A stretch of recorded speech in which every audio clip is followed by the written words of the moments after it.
Very good morning बच्चा party. एक बार फिर से आप लोगों का स्वागत है जीवन डिजिटल एकेडमी में।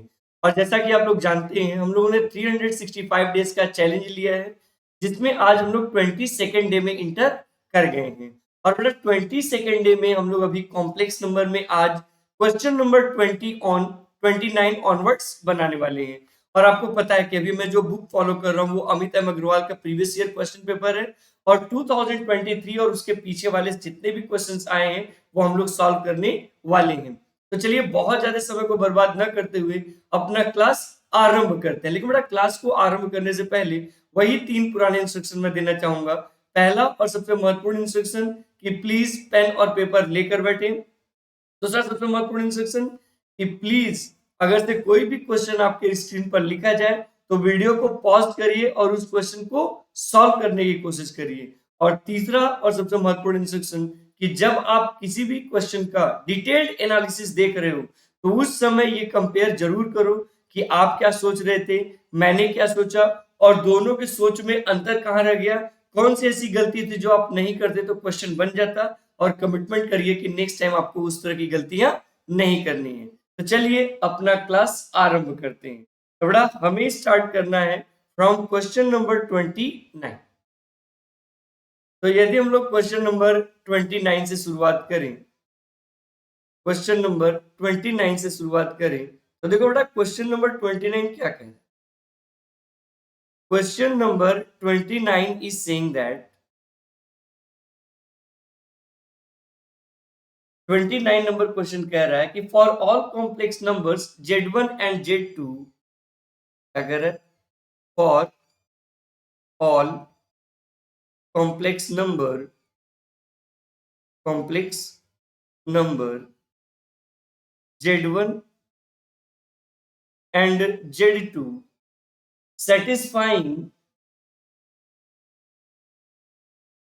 satisfying mod Z1 is equal to 12 and mod Z minus 3 minus 4i mod Z2 minus 3 minus 4i is equal to 5. The minimum value of mod Z1 minus Z2 is the minimum value of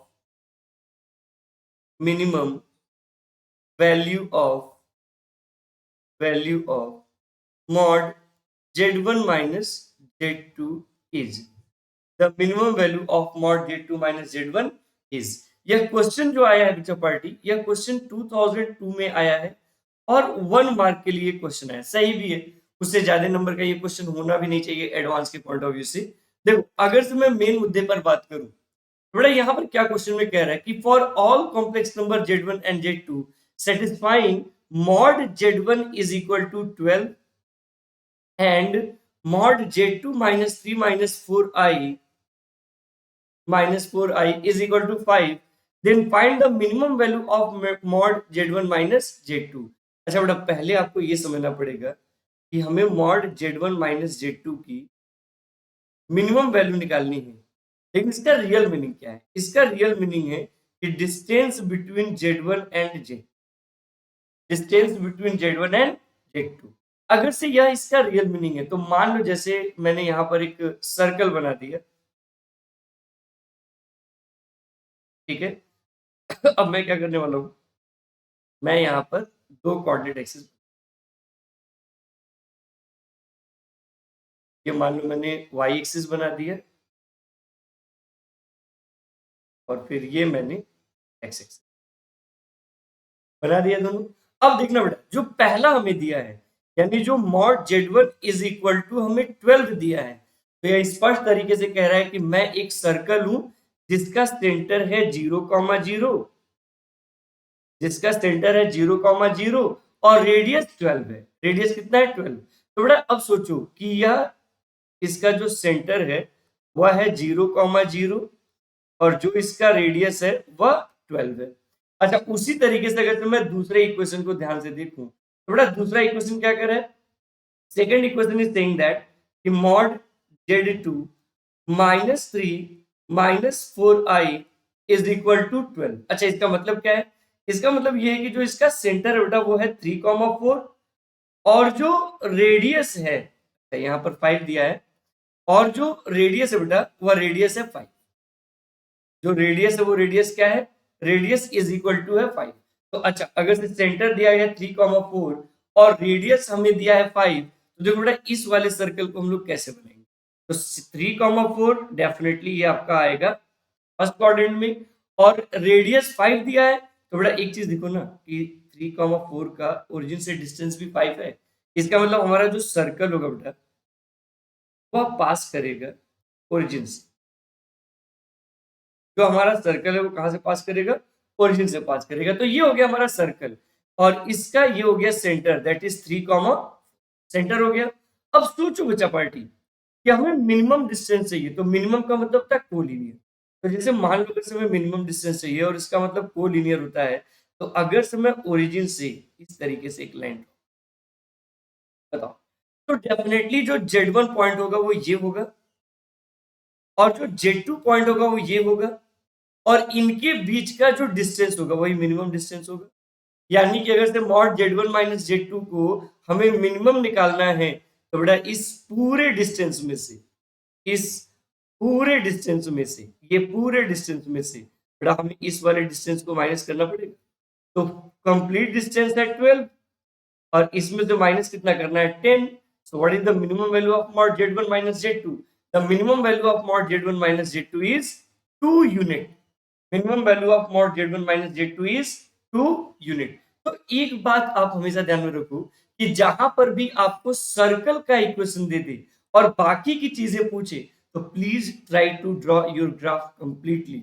अगर से आपने अपने graph को ईमानदारी से draw किया है और आपको किसी भी तरह का दिक्कत नहीं है, तो समझ लो कि आप चीजों को ऑब्जर्वेशन से भी सॉल्व कर सकते हो। इसलिए एक एक बातों को बारीकी से समझिए और अपने विचारों को ईमानदारी से पुट करने की कोशिश करिए। अब 29 नंबर क्वेश्चन के बाद हम लोग आएंगे इन क्वेश्चन नंबर 30। ये भी क्वेश्चन थोड़ा ठीक क्वेश्चन। यदि 30 नंबर क्वेश्चन पे बात करें, तो 30 number question is saying that कि if Z1, Z2 and Z3 are complex numbers, if Z1, Z2 and Z3 are complex numbers, are complex numbers, complex numbers such that are complex numbers such that mod Z1 is equal to mod Z2 is equal to mod Z3 is equal to mod 1 upon Z1 plus 1 upon Z2 plus 1 upon Z3 is equal to 1, then find the value of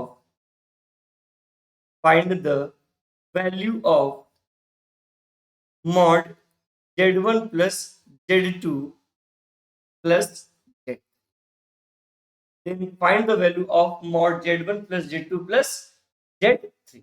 ठीक है, यह question जो आया है चपाटी, यह question आपका आया है 2000 में और 1 मार्क के लिए रहा है। यह क्वेश्चन आया है 2000 में और कितने मार्क के लिए रहा है? ये 1 मार्क के लिए रहा है। चलिए, तो एक बात यहाँ पर थोड़ा सा आपको ध्यान देना पड़ेगा अगर आप इसके सोल्यूशन पर फोकस करोगे तो। इन्होंने mod Z1 is equal to दिया है 1। थोड़ा यदि मैं दोनों साइड का स्क्वायर कर दूं, यानी यदि मैं लिखूं कि mod Z1 square is equal to 1, तो भी सही है।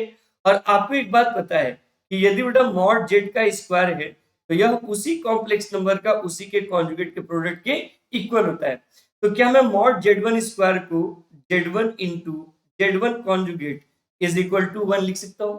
अब बेटा समझना कि यहाँ पर जो Z1 मल्टीप्लाई है राइट में जाके डिवाइड हो जाएगा, तो Z1 conjugate is equal to आ जाएगा 1 अपॉन Z1। सिमिलरली अगर से हम लोग Z2 कॉन्जुगेट की बात करें, थोड़ा Z2 conjugate is equal to आ जाएगा 1 अपॉन Z2। और यदि हम लोग Z3 कॉन्जुगेट की बात करें, तो बेटा यह आ जाएगा 1 अपॉन Z3। इसका सेंस क्या हुआ? इसका सेंस ये हुआ कि क्वेश्चन में हमें दिया है कि 1 upon Z1 plus 1/Z2 plus 1/Z3 इसकी वैल्यू पूछा है। तो बेटा क्या मैं 1/Z1 की जगह पर Z1 कॉन्जुगेट, 1/Z2 की जगह पर Z2 कॉन्जुगेट और 1/Z3 की जगह पर Z3 कॉन्जुगेट लिख सकता हूँ। तो जब लिखूंगा बेटा इन तीनों की जगह पर उनकी वैल्यू कॉन्जुगेट को लिखूंगा तो जाएगा Z1 conjugate plus Z2 conjugate plus Z3 conjugate. अच्छा यह इज इक्वल टू 1 है तो डेफिनेटली यह इज इक्वल टू भी 1 होगा। तो थोड़ा इसको और इंप्रूव करें तो देखो इसको ऐसे लिख सकते हैं क्या, इसको लिख सकते हैं mod Z1 plus Z2 plus Z3 तीनों का कॉन्जुगेट इज इक्वल टू 1। अब यहाँ पर एक बात सोचने वाली होगी, क्या सोचने वाली होगी, थोड़ा हमें पता है कि mod Z1 conjugate is equal to होता है मॉड Z1, यानी कि अगर हम किसी भी कॉम्प्लेक्स नंबर का कॉन्जुगेट लें या बिना कॉन्जुगेट के मॉड निकालें दोनों की वैल्यू सेम होती है। तो अगर से हम कुछ ऐसा यहाँ पर करेंगे तो हो जाएगा mod Z1 plus Z2 plus Z3 is equal to क्या आ जाएगा, and that is your required answer. यही आपका रिक्वायर्ड आंसर है और यह आपको अपने दिमाग में सेट कर लेना, ठीक है। चलिए अब इसकी बाद अगर हम लोग बात करें, यानी हम लोग बात करें अबाउट द क्वेश्चन नंबर 31। देखो क्वेश्चन नंबर 31 अपने आप में एक अच्छा क्वेश्चन है, बहुत ही अच्छा क्वेश्चन है। अगर से हम लोग 31 नंबर क्वेश्चन में बात करें तो कह रहा है if argument of Z is less than zero, is less than zero, then argument of minus z minus argument of z is equal। बेटा यह क्वेश्चन आपका 2000 में आया है और 2 मार्क्स के लिए आया है, 2000 में आया है और कितने मार्क्स के लिए आया है, 2 मार्क के लिए आया है। तो चलिए इसके सोल्यूशन के बारे में थोड़ा सा चर्चा करते हैं। तो यदि हम लोग इसके सोल्यूशन के बारे में चर्चा करें जी तो देखो argument of minus Z, minus argument of Z हमसे पूछा है। तो एक बात बताइए, आपने वह प्रॉपर्टी पढ़ा है कि argument of Z1 by Z2, मतलब आर्गुमेंट की प्रॉपर्टी बिल्कुल लॉग की तरह मूव करती है। तो m बाई n होता है m minus n, m minus n। तो बड़ा ये हो जाएगा argument of Z1 minus argument of Z2, ये हो जाएगा। तो अगर से ऐसा कुछ होगा तो देखो इसको क्या लिख सकते हैं, इसको ऐसे लिख सकते हैं argument of minus Z upon Z. तो बड़ा इस जेड से यह जेड कैंसिल, तो यहां पर आ गया आर्गुमेंट ऑफ -1। बच्चा पार्टी सोचो, यह एक्स एक्सिस है, यह वाई एक्सिस है, यह एक्स डैश एक्सिस है और यह वाई डैश एक्सिस। जिस कॉम्प्लेक्स नंबर का हमें आर्गुमेंट निकालना है वह प्योरली रियल है, इसका मतलब कि डेफिनेटली उसका आर्गुमेंट एक्स एक्सिस पर आएगा। किस एक्सिस पर आएगा, एक्स एक्सिस पर आएगा। अब वो प्योरली रियल है लेकिन नेगेटिव है, थोड़ा नेगेटिव है, इसका मतलब ये हो गया कि जो आर्गुमेंट का मेजरमेंट है वो इस साइड है। तो बेटा यदि आर्गुमेंट ओरिजिन की राइट में जाए तो 0 डिग्री बनाता है और यदि लेफ्ट में जाए तो, so what is the value, the answer is, the answer is 5। तो यहां से एक बात आपको अपने भेजे में डाल लेना है कि बच्चा पार्टी अगर से आपको कभी भी आर्गुमेंट प्लस माइनस करके कुछ ऐसा दिखे तो आपको सिंपली अपने प्रॉपर्टी पर फोकस करना है और फोकस करने के बाद आपको ये चेक करना है कि रियल में जो आपका आर्गुमेंट है वो अकॉर्डिंग टू क्वाड्रेंट जा कहां पे रहा है, जिसके अकॉर्डिंग आपको डिसाइड करना पड़ेगा कि एक्चुअल में इसका आर्गुमेंट क्या होगा, ठीक है। चलिए अब इसके बाद अगर हम लोग बात करें अबाउट द क्वेश्चन नंबर 32, मुझे नहीं लगता है कि इस क्वेश्चन के एक्सप्लेनेशन की भी जरूरत है। देखिए 32 नंबर क्वेश्चन क्या कह रहा है, for positive integers n1 n2 for positive integer n1 n2 the value of the expression, the value of the expression, the value of the expression, the value of the expression 1 plus I to the power n1 plus 1 plus I3 1 plus I cube के power n2 plus 1 plus I5 1 plus I5 के power n2 plus 1 plus I7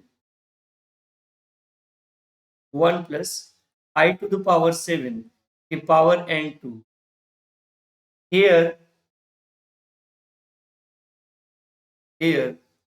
I is equal to root -1. छोटा इसमें एक छोटा सा mistake हो, ये भी आपका n1 ही है, ठीक है. I is equal to root -1 is the real number, is a real number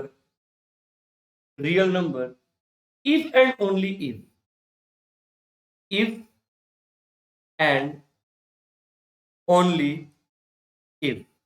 यहां पर मैं आपको ऑप्शन भी देना चाहूंगा, लेकिन ऑप्शन से पहले बता दें यह क्वेश्चन 1996 में आया है और यह क्वेश्चन आया है 2 मार्क के लिए.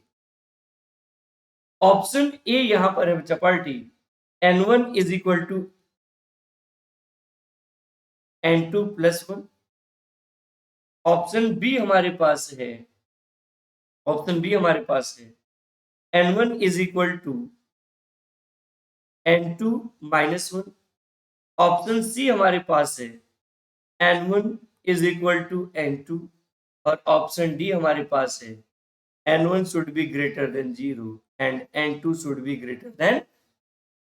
तो यह आपके पास 4 ऑप्शन है और इन चारों ऑप्शन में आपको डिसाइड करना है कि which option is absolutely correct. कौन सा ऐसा ऑप्शन है जो कि 100% सही है, यही आपको डिसाइड करना है. ठीक है, चलिए अब इसके बाद हम लोग क्या करने वाले हैं. तो यह क्वेश्चन मैं आप पे देता हूं. I am not going to explain it क्योंकि ये बाइनोमियल थ्योरम पर है और मैं उम्मीद करता हूं कि you know binomial theorem very well. ठीक है, चलिए तो 32 नंबर क्वेश्चन के बाद हम लोग बात करेंगे अबाउट द क्वेश्चन नंबर 33. ये क्वेश्चन टेक्निकली बहुत अच्छा है. 33 नंबर क्वेश्चन पे अगर से मैं फोकस करूं तो 33 number question is technically very sound. क्या कह रहा है क्वेश्चन में, कह रहा है कि late z and omega be two complex numbers. Z and omega be two complex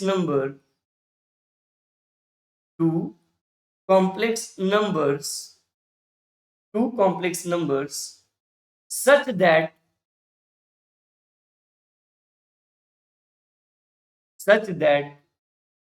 mod z is less than or equals to 1, mod z is less than or equals to 1, comma mod omega is less than or equals to 1, and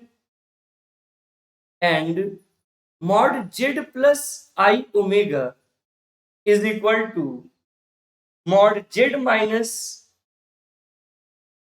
I omega conjugate is equal to 2, then z is equal to. यह question आपका आया है 1995 में आया है और यह question आया है आपका 2 मार्क के लिए. 1995 में आया है और कितने मार्क्स के लिए आया है, 2 मार्क के लिए यह क्वेश्चन आया है. अब मेरी बात थोड़ा ध्यान लगाकर एकदम ईमानदारी से और अच्छे से समझने की कोशिश करिएगा. बेटा अगर से मैं यहाँ पर सिर्फ पहला और दूसरा इक्वेशन लूं, ये दोनों इक्वेशन लूं और इन दोनों इक्वेशन को अगर से मैं गौर करूं तो देखो यहाँ पर ये दिया है, क्या दिया है, mod z plus i omega is equal to mod z minus i omega conjugate. तो this is the distance between z and minus i omega and this is the distance between z and i omega conjugate. अच्छा बेटा एक बात वैसा समझना, ये थोड़ा सा महत्वपूर्ण है, बड़ा गौर करके समझना. जैसे मान लो ये x एक्सिस है, ये y एक्सिस है, यह एक्स डैश एक्सिस है और यह वाई डैश एक्सिस है। तो बच्चा पार्टी जब हम किसी भी कॉम्प्लेक्स नंबर का कॉन्जुगेट लेते हैं तो वह कॉन्जुगेट हमेशा उस कॉम्प्लेक्स नंबर का एक्स एक्सिस के अलोंग मिरर इमेज होता है। किस एक्सिस के अलोंग? एक्स एक्सिस के अलोंग मिरर इमेज होता है। यह आपके दिमाग में ऑलरेडी कौन सा इमेज होता है? मिरर इमेज होता है। अब आप सोचो बच्चा पार्टी, अगर से आप ऐसा कुछ सोचने की कोशिश कर रहे हो तो यहां पर आपको एक बात पता होना चाहिए कि माइनस आई ओमेगा और आई omega conjugate, minus i omega और आई ओमेगा कॉन्जुगेट यह एक दूसरे का कॉन्जुगेट है। और यदि यह एक दूसरे का कॉन्जुगेट है तो सोचने वाली बात है, यदि यह एक दूसरे का कॉन्जुगेट है तो सोचो, अभी मैंने क्या बोला, जैसे मान लो कि यह एक्स एक्सिस है, यह वाई एक्सिस है, यह एक्स डैश एक्सिस है और यह वाई डैश एक्सिस। अब यहां पर जैसे मान लीजिए कि हमने एक कॉम्प्लेक्स नंबर लिखा माइनस आई ओमेगा और दूसरा कॉम्प्लेक्स नंबर हमने क्या रखा? आई ओमेगा कॉन्जुगेट। और यह जो है वो इसका मिरर इमेज है। इसका मतलब कि इसका जो परपेंडिकुलर बाइसेक्टर होगा वो ऑलवेज एक्स एक्सिस होगा। इसका जो परपेंडिकुलर बाइसेक्टर होगा यानी कि बेटा जो जेड आएगा हमारा, क्योंकि क्वेश्चन में कह रहा है ना कि जो जेड है उसका इन दोनों से डिस्टेंस सेम है, जो जेड है उसका इन दोनों से डिस्टेंस क्या है? सेम है। जो जेड है उसका इन दोनों से डिस्टेंस क्या है? सेम है। जो जेड है उसका इन दोनों से डिस्टेंस क्या है? सेम है। तो बेटा अगर से इन दोनों से डिस्टेंस सेम है इसका मतलब कि Z is a purely purely real number. Z कैसा नंबर है? Z is a purely real number. और बेटा यदि जेड प्योरली रियल नंबर है तो can I say that Z will be either 1 और माइनस। जो जेड होगा वो या तो 1 होगा और या तो क्या होगा? माइनस। तो इस तरीके से एक बात आपको इंपॉर्टेंट तरीके से समझना पड़ेगा और वह यह कि बच्चा पार्टी कभी भी कोई भी बात करे about the distance between two point और वो इक्वल दिखा दे तो हमेशा वो परपेंडिकुलर बाइसेक्टर बनाता है। तो कुछ चीजें ऐसी थी जो इस क्वेश्चन में काफी इंपॉर्टेंट थी और बेसिक थी जो आपको पता होनी चाहिए, बिना इनके आपका काम बनने वाला नहीं है। चलिए अब अगर हम इसके बाद क्वेश्चन नंबर 34 पे डिस्कस करें तो 34 number question is also very important question. देखिए 34 नंबर क्वेश्चन में क्या बेटा, 34 नंबर क्वेश्चन में कह रहा है कि the complex number the complex number sin x plus I cos 2x, the complex number sin x plus I cos 2x, sin x plus I cos 2x and cos x minus I sin 2x are conjugate to each other, are conjugate to each other, are conjugate to each other for इस बार option भी लिखते हैं। A option में क्या दिया है? x is equal to n pi. B option में क्या दिया है? x is equal to 0। C option में क्या दिया है? x is equal to n plus 1 pi by 2 और डी ऑप्शन में दिया है नन ऑफ। डी ऑप्शन में क्या दिया? None of these. और यह जो क्वेश्चन आया बच्चा पार्टी, यह आया है 1988 में आया है और यह आया है 2 मार्क के लिए। 1988 में कितने मार्क के लिए आया है? 2 मार्क के लिए क्वेश्चन आया है। ठीक है, चलिए तो एक काम करते हैं, अगर से हम लोग इसके सोल्यूशन के बारे में बात करें, देखो बेटा क्वेश्चन में क्या कह रहे हैं कि the complex number sin x plus i cos 2x and cos x minus I sin 2x are conjugate to each other, एक दूसरे का कॉन्जुगेट है। तो बेटा यदि यह एक दूसरे का कॉन्जुगेट है तो इसको ऐसे लिखेंगे क्या कि sin x plus i cos 2x is equal to cos x plus i sin 2x, ऐसे लिख दिया। अब बेटा आपको पता है क्योंकि कॉन्जुगेट का मतलब क्या होता है कि भाई अगर से बीच में माइनस है तो प्लस कर देंगे और प्लस है तो माइनस कर देंगे। अब आपको पता है कि कोई भी कॉम्प्लेक्स नंबर इक्वल तब होता है जब रियल पार्ट रियल के इक्वल हो और इमेजिनरी पार्ट इमेजिनरी के इक्वल। तो अगर से ऐसा कुछ होगा तो देखो यहां पर ये आ जाएगा sin x is equal to cos x। क्या आप ये भी बोल सकते हो क्या कि cos 2x is equal to sin 2। तो बचा पड़ेगा तो मैं cos को लेफ्ट में लाऊं तो यहां से tan x is equal to 1 आएगा और यहां से tan 2x is equal to 1 आएगा। अब एक बात सोचो बच्चा पार्टी, यहां पर जो x आएगा वह या तो पाई बाई 4 आएगा और या तो 5 पाई बाई 4 आएगा, जबकि यहां पर जो x आएगा वह पाई बाई 8 आएगा और या तो 9 पाई बाई 8 आएगा। इसी तरह का प्रोसेस चलना शुरू होगा। अब एक बात बताइए, क्या दोनों में कुछ भी कॉमन है? भाई जो भी वैल्यू मिलनी चाहिए वह इसको और इसको दोनों को सेटिस्फाई करना चाहिए ना, और दोनों में हमें कुछ भी कॉमन नहीं मिल रहा है, दोनों में 5 कॉमन है। तो जब दोनों में कुछ भी कॉमन नहीं है इसका मतलब बच्चा पार्टी आंसर क्या होगा, नन ऑफ दिस। तो हमेशा एक बात याद रखिएगा कि अगर से एक ही वैल्यू दो या दो से ज्यादा कंडीशन को सेटिस्फाई करे तो ऐसे केस में वही पार्ट लेते हैं जो दोनों में कॉमन। कोई भी एक वैल्यू अगर से दो या दो से ज्यादा को सेटिस्फाई करे तो तभी कॉमन लेते हैं जब वह सब में कॉमन। अगर से किसी एक को भी उसने सेटिस्फाई नहीं किया तो हम उसे कंसीडर नहीं करेंगे। सही है। चलिए 34 नंबर क्वेश्चन के बाद now I am going to discuss question number 30। यह क्वेश्चन भी थोड़ा सा सही क्वेश्चन है।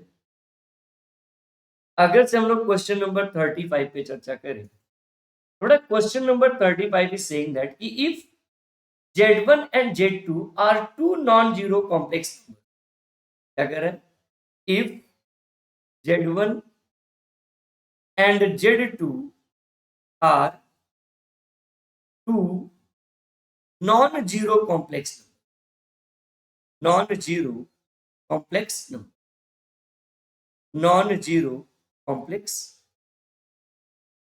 non-zero complex numbers such that such that such that mod Z1 plus Z2 mod Z1 plus Z2 is equal to mod Z1 plus mod Z2 mod Z1 plus mod Z2, then argument of Z1 minus argument of Z2, argument of Z1 minus argument of Z2 is equal to, ठीक है। यह जो question आया बच्चा party, यह question आया है 1987 में, 1987 में आया है और 1987 में आया है 2 मार्क के लिए आया है। चलिए एक बार मैं इसके सोल्यूशन के बारे में चर्चा करता हूं। तो यदि मैं इसके सोल्यूशन के बारे में चर्चा करूं तो देखो क्या कह रहा है, यह कह रहा है कि mod Z1 plus Z2 is equal to है mod Z1 plus mod Z। अच्छा बेटा इसका सेंस क्या, पहले ये सेंस समझो। Z1 mod Z1 plus Z2 मतलब this is the distance between Z1 and minus Z2, और यह डिस्टेंस है किसके किसके बीच में, Z1 और Z2। यहाँ पर Z1 और ओरिजिन है और यहाँ पर भी Z2 और ओरिजिन है। तो सोचो आपको एक प्रॉपर्टी याद होनी चाहिए, जैसे मान लो मैं squaring on both the side कर दूं, तो यदि मैं squaring on both the side कर दूं बेटा तो हो जाएगा मॉड Z1 प्लस Z2 का स्क्वायर इज इक्वल टू हो जाएगा mod Z1 plus mod Z2 का स्क्वायर। तो बेटा a प्लस बी का होल स्क्वायर क्या होता है, a स्क्वायर यानी मॉड Z1 का स्क्वायर प्लस b स्क्वायर यानी मॉड Z2 का स्क्वायर प्लस 2ab यानी बेटा हो जाएगा 2 mod Z1 into mod Z2 into cos theta 1 minus theta 1 minus theta 2 is equal to क्या हो जाएगा बेटा, क्या आ जाएगा mod Z1 square plus mod Z2 square plus 2 mod Z1 into mod Z2। तो पहले तो जो कैंसिल हो रहा है उसको कैंसिल कर लो, तो बेटा mod Z1 square plus mod Z2 square mod Z1 square plus mod Z2 square से कैंसिल। तो जब यह कैंसिल आउट हो जाएगा तो देखो यहाँ पर क्या बचेगा, बेटा यहाँ पर बचेगा 2 mod Z1 into mod Z2 into cos theta 1 minus theta 2 is equal to 2 mod Z1 into mod 2 mod Z1 into mod Z2 से 2 mod Z1 into mod Z2 cancel. बेटा यह आ जाएगा cos theta 1 minus theta 2 is equal to 1, और cos की value 1 तभी होती है जब theta 1 minus theta 2 is equal to क्या हो जाएगा, इवन मल्टीपल ऑफ पाई, या आप बोल सकते हो 0 डिग्री। बेटा हम ऐसे बोल सकते हैं क्या कि argument of Z1 minus argument of Z2 is equal to 0 degree. Argument of Z1 minus argument of Z2 is equal to how much? 0 degree. तो बच्चा पार्टी इस तरीके से हम लोगों ने आज क्वेश्चन नंबर 35 तक फिनिश किया। तो नेक्स्ट क्वेश्चन के लिए मिलते हैं नेक्स्ट क्लास में। Stay tune on my YouTube channel Piyush JEE math. और बेटा जिस तरीके से आप अपना प्यार और दुलार हमारे ऊपर बनाए हुए हो, इसी तरीके से कंसिस्टेंटली बनाए रखिए ताकि हम अपनी बातों को और स्ट्रांगली आप तक पहुंचा सके। तो आज के लिए बस इतना ही, मिलते हैं नेक्स्ट क्लास में इसी मुस्कुराहट के साथ। तब तक के लिए बहुत बहुत धन्यवाद and thank you very much for your great love and support. Thank you बच्चा party, thank you very much.